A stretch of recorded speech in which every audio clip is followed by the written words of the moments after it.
Okay, good morning, Year 9.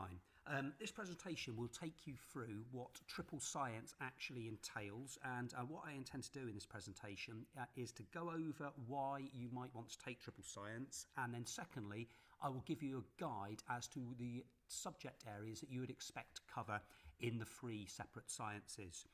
So, number one, why would you want to do triple science? Well, very simply, you study each science separately, so you'll get a greater depth of knowledge, and it will provide you with some advanced skills that are going to help you if you are thinking of taking any scientific studies at A level.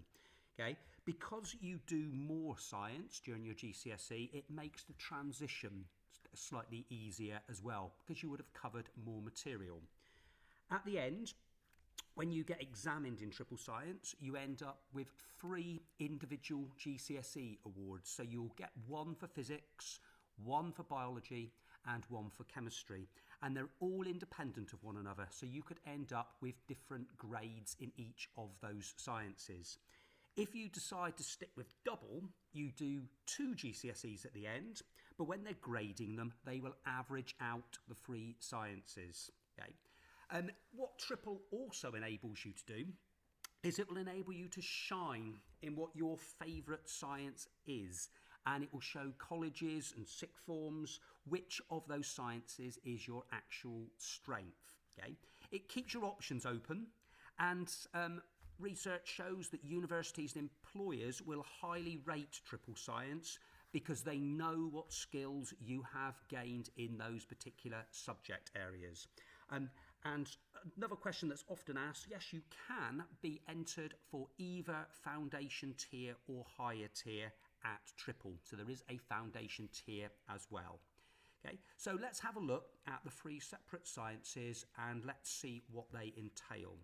So first of all, biology. You'll notice that these are colour-coded, and the reason they are colour-coded is that those subject areas in each colour are in the 2 different assessment papers. So for biology, they've gone for purple and blue. You end up having 2 assessment papers at the end, both of them out of 100 marks, and they are 1 hour and 45 minutes in duration.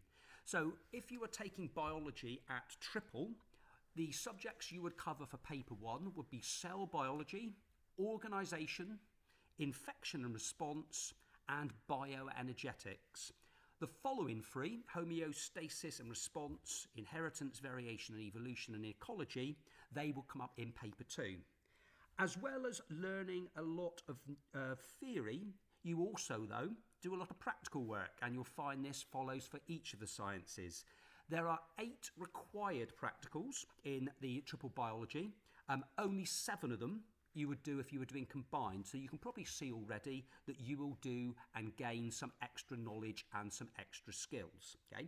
The 8 required practicals are ones that you do that you can be examined on, and that's examined on the methodology, so how you carry out the experiment, as well as analysis and evaluation of results.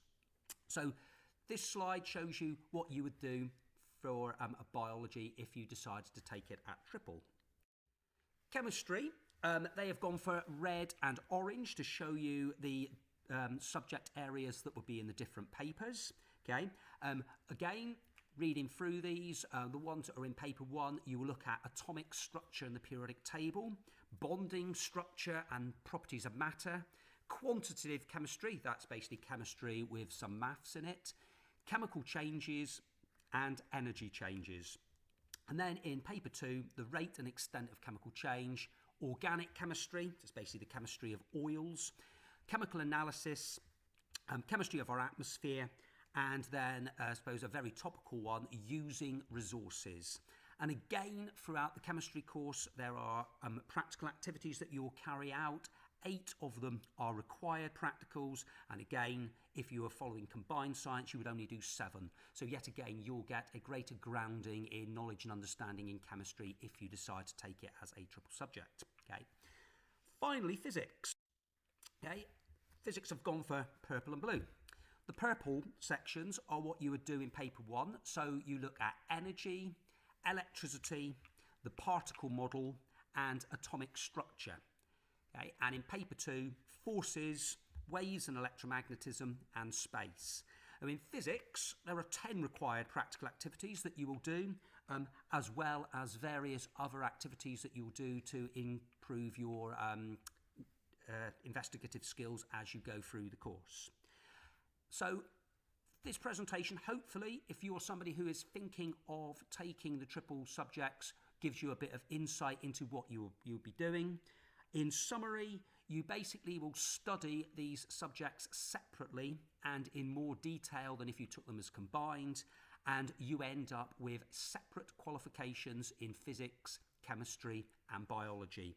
And again, it's one of those things that when you apply for colleges and universities, they can look at your individual strengths in certain areas. Okay, so if you're thinking of taking sciences as a higher qualification, or you've got an ambition to have a career in science, then triple is something you should definitely be thinking about opting for.